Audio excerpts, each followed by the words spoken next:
जीवन दो गतियों से गुजरता है। एक गति है जन्म मृत्यु में भटकना और एक गति है जन्म मृत्यु से मुक्त होना। दो ही मार्ग है।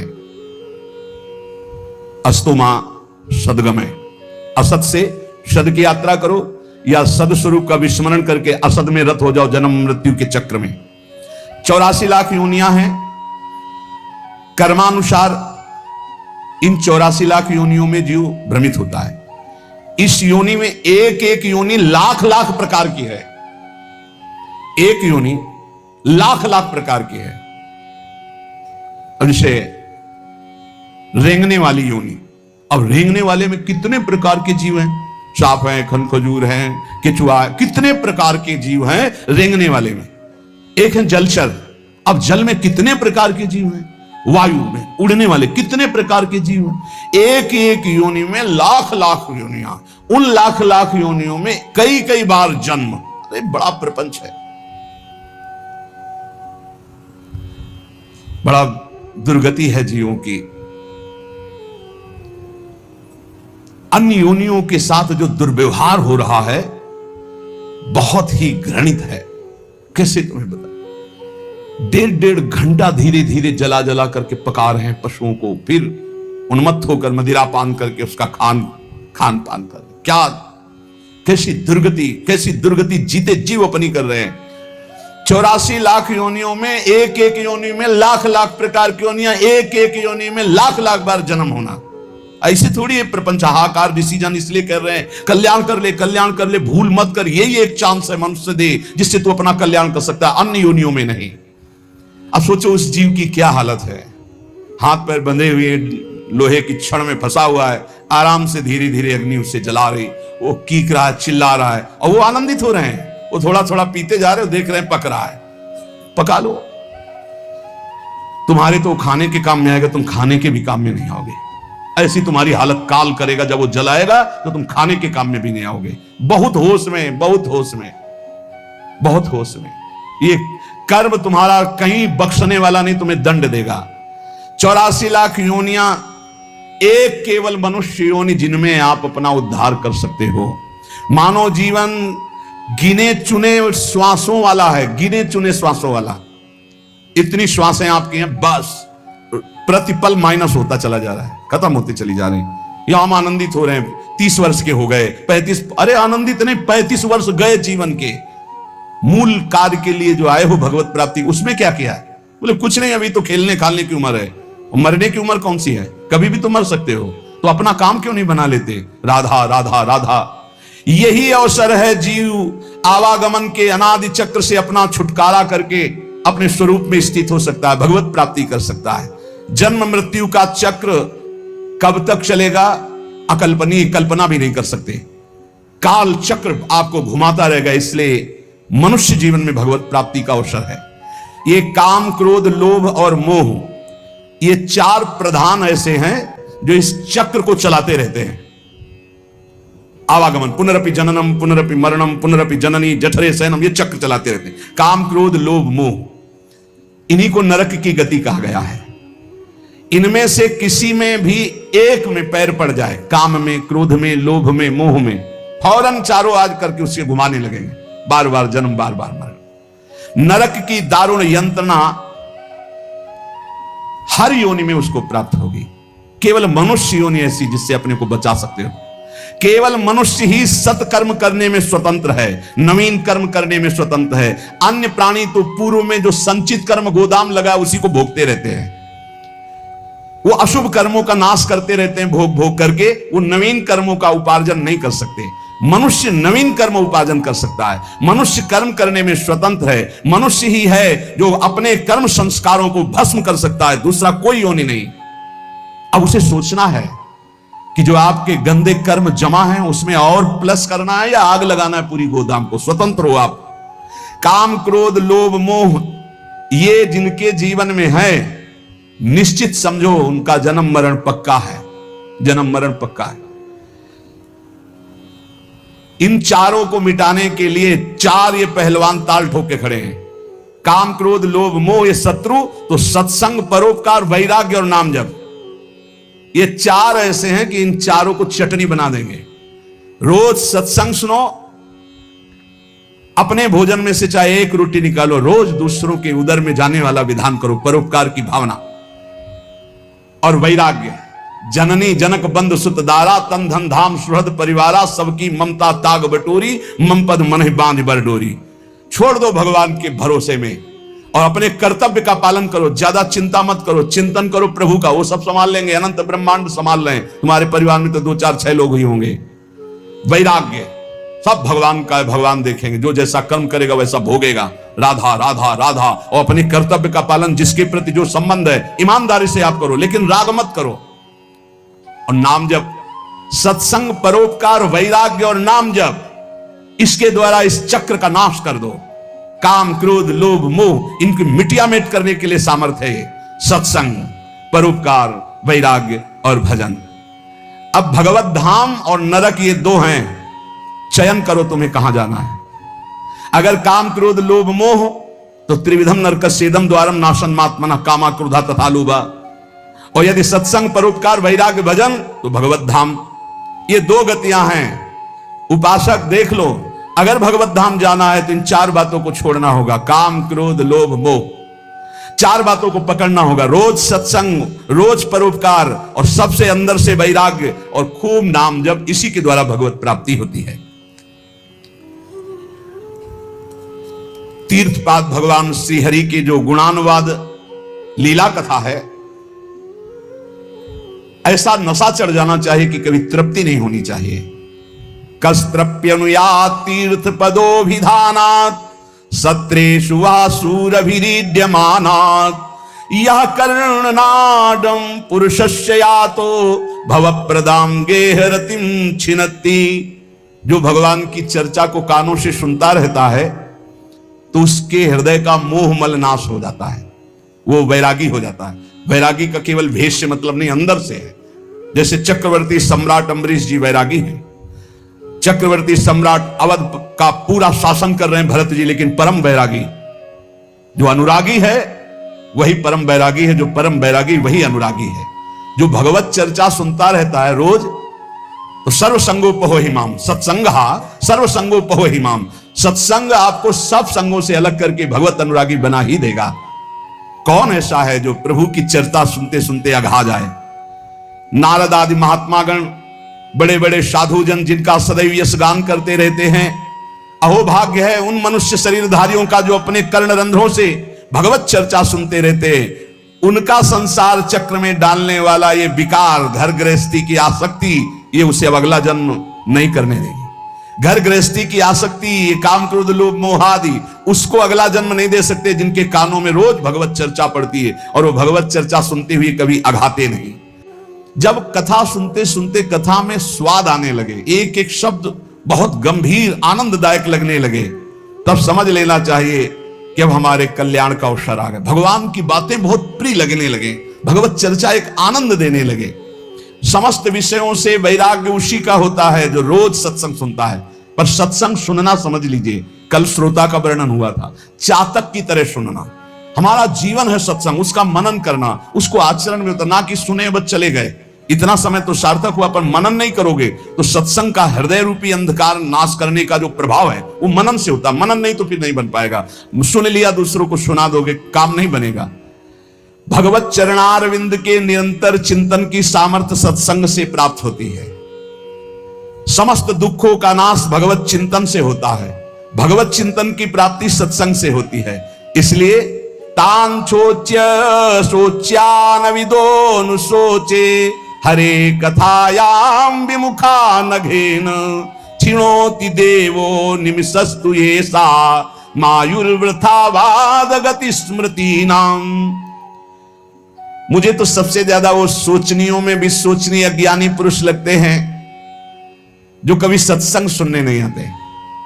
पिछले पूर्व पापों के कारण उनको भगवान की कथा में सुनने में बिल्कुल रुचि नहीं है, और अगर कभी कोई उनका मित्र आदि ले भी आवे तो सुनना नहीं चाहते। तुम आओ, सुन के हम बाहर खड़े हैं।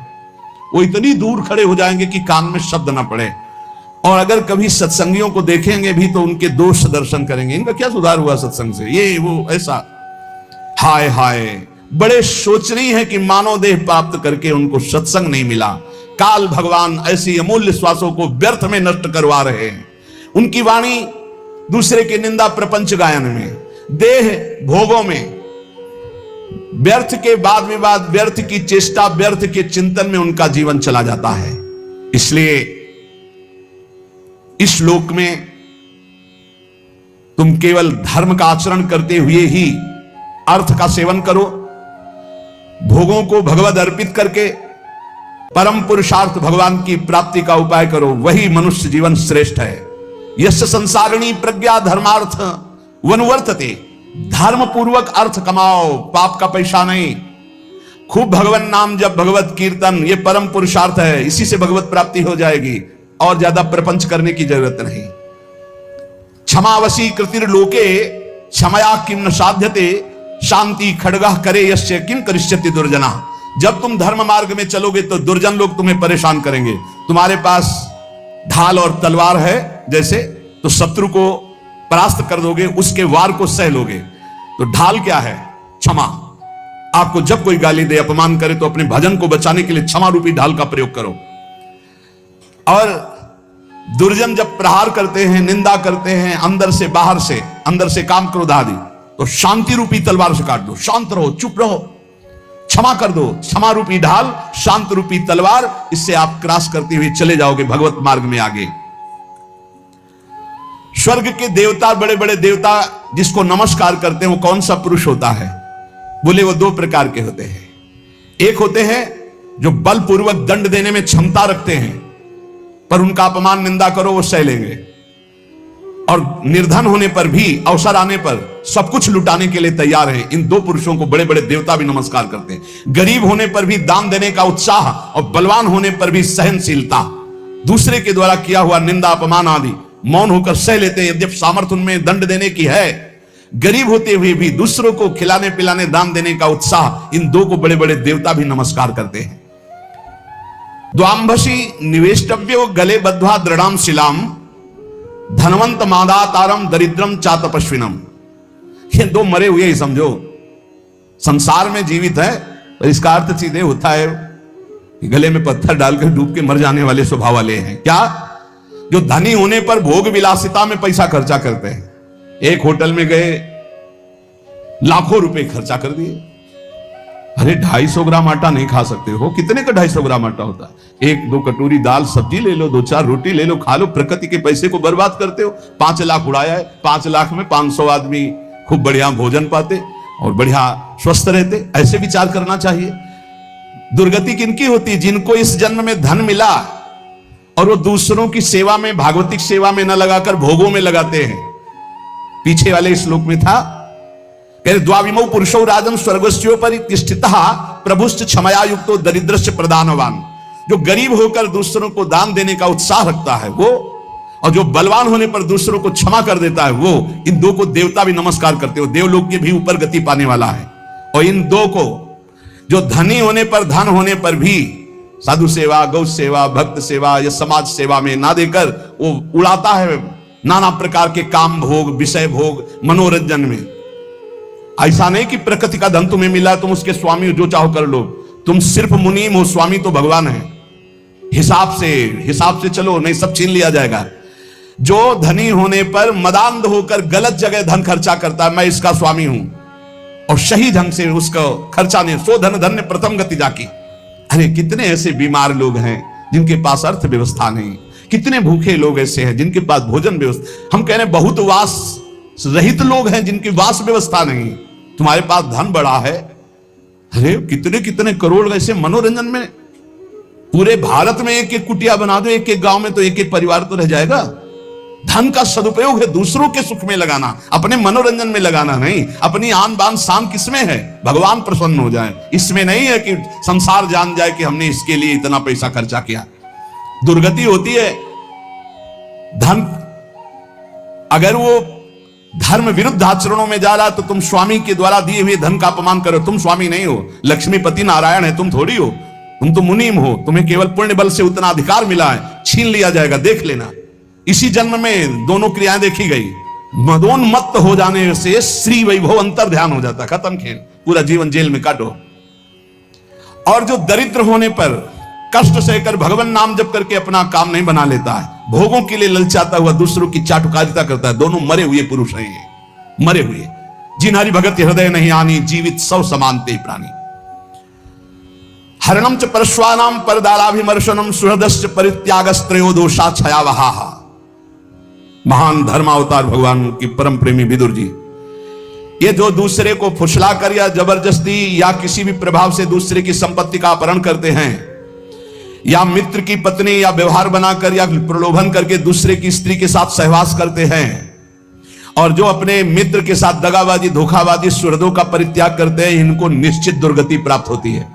ध्यान से सुन लो, यही निर्णय करने वाले हैं। धर्मराज का सीधा अवतार विदुर जी हैं और धर्म का अंशावतार युधिष्ठिर जी हैं। सीधा धर्मराज ही आए हैं विदुर जी के रूप में। वही कह रहे हरणम च परश्वानाम परदाराभिमर्शनम, बहुत बड़ा पाप है अपनी भागवतिक पद्धति से स्वीकार की हुई अर्धांगिनी के सिवा किसी माता बहन की, वो तुम्हारी दुर्गति कर देगा, या अपने पति के सिवा किसी और, वो तुम्हारी दुर्गति कर देगा।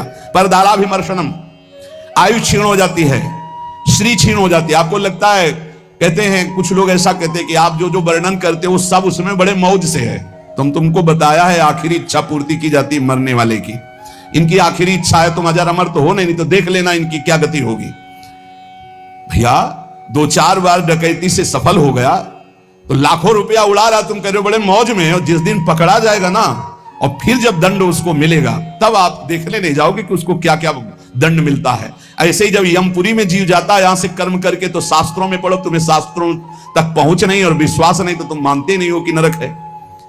जो दूसरे का धन अपहरण करता है, दूसरे की स्त्री का संसर्ग करता है, मित्र बना करके व्यवहार बना करके पराई स्त्री के साथ सहवास करता है या पराय पुरुष से सहवास करता है, जो अपने सुहृद मित्र को धोखा देता है, परित्याग करता है, ये सब नरक जाने वाले पाप हैं। भक्तम च भजमानम च तवास्मीति च वादिनम त्रिनेतात शरणम प्राप्तान विस्मेपि न संत्यजे। जो तुम्हारा भक्त हो, तुम्हारी सेवा में रहा हो और एक बार हृदय से कह दिया कि मैं आपकी शरण में हूं, ऐसे 3 प्रकार के मनुष्यों के संकट आने पर पूर्ण रूप से सहयोग करना चाहिए। गृहस्थ में अपने कुटुंब में जो सबसे बूढ़ा हो उसको सबसे पहले भोजन देना चाहिए, धर्म का आदेश है। यहां बहू और लड़का कॉफी और समोसा चाय छान रहे और बूढ़े टुकुर टुकुर हेर रहे हैं। अगर कुछ कहें भी तो डांट देंगे, तुम्हें घर में तो रहना है, बना लेना चाय पी लेना, हमें ऑफिस जाना है। और ज्यादा बात किए तो 2-4 थप्पड़ मार दिए मां के पिता के। कुटुंब में सबसे पहले भोजन का अधिकार किनको है? गरम गरम भोजन बना के पहले वयोवृद्ध, फिर दूसरा अधिकार बच्चे, फिर तीसरा अधिकार अपने जो आए हुए जन हैं, जो घर के जन हैं। बनाने वाला सबसे बात के, ये नहीं कि बनाने वाला पहले चक छान के फिर जो मनाया सो परोस दिया। ये वो रसोई में कभी कमी नहीं हो सकती जो ऐसी रसोई होगी। एक अन्नपूर्णा जी का कृपा प्रसाद होता है उस रसोई में। रसोई में कभी भोजन पाया ना जाए, रसोई कभी झूठी ना हो, बाहरी कोई रसोई देख ना पावे, रसोई पर्दे में रहे और पवाते रहो। आप देखो अन्नपूर्णा कैसे आप पर कृपा करती है। लेकिन यहाँ तो ऐसे दलित दुराए की हद है, हद है। वो उतार के रखा, धुआं निकला, मुंह में डाल के खा रहे हैं, वही खा रहे हैं, परोसा। ना भगवान से मतलब, ना भगत से मतलब है, ना बूढ़ों से मतलब है, ना। ऐसी दलिद्रता छाई हुई है रसेंद्री जनेन्द्री की, पूछो मत। ध्यान से सुने, इसीलिए महापुरुषों के वचन सुना रहे। आज से जो सुन रहे हैं, भोजन में सबसे पहला अधिकार रसोई में वयोवृद्ध का है। हम कह रहे ठाकुर जी को भोग लगा दिखा के उनको पवाओ, पहले बच्चों को पवाओ, जो और अपने जन उनको। रसोई करता वो सबसे बात के, जो घर का स्वामी बनने का अधिकार रखते हैं उनको सबसे बात के पाना चाहिए, पहले सबको पवा देना। मुखिया मुख सो चाहिए, खान पान सो एक भी ऐसा कोई भोजन का पदार्थ ना हो जो किसी को ना दिया गया हो। छुपाव नहीं होना चाहिए। रसोई में जो बने सबको, पंगत में जो परोसा जाए सबको, नहीं परोसा ही ना जाए। ध्यान रखना, नहीं इससे अपराध लगता है। 20 को कुछ और, 30 को कुछ और, 50 को कुछ और, ऐसा एक। मुखिया मुख सो चाहिए, खान पान सो एक। घर में जो चीज बनाओ वो सबको बराबर दो। ऐसा नहीं होना चाहिए कि आप अपने लिए कुछ अलग, उनके लिए कुछ अलग। जब अपनी मोह वृत्ति होती है, सत्संग का ज्ञान नहीं होता तो अलग अलग होता है, बहुत विचित्र होता है, बड़ा अपराध बनता है। दूसरा, अपने संबंध में जो संकट में पड़ा हो तो बिना बुलाए अपने आप जाकर उसका सहयोग करना चाहिए। तीसरा, यदि अपनी बहन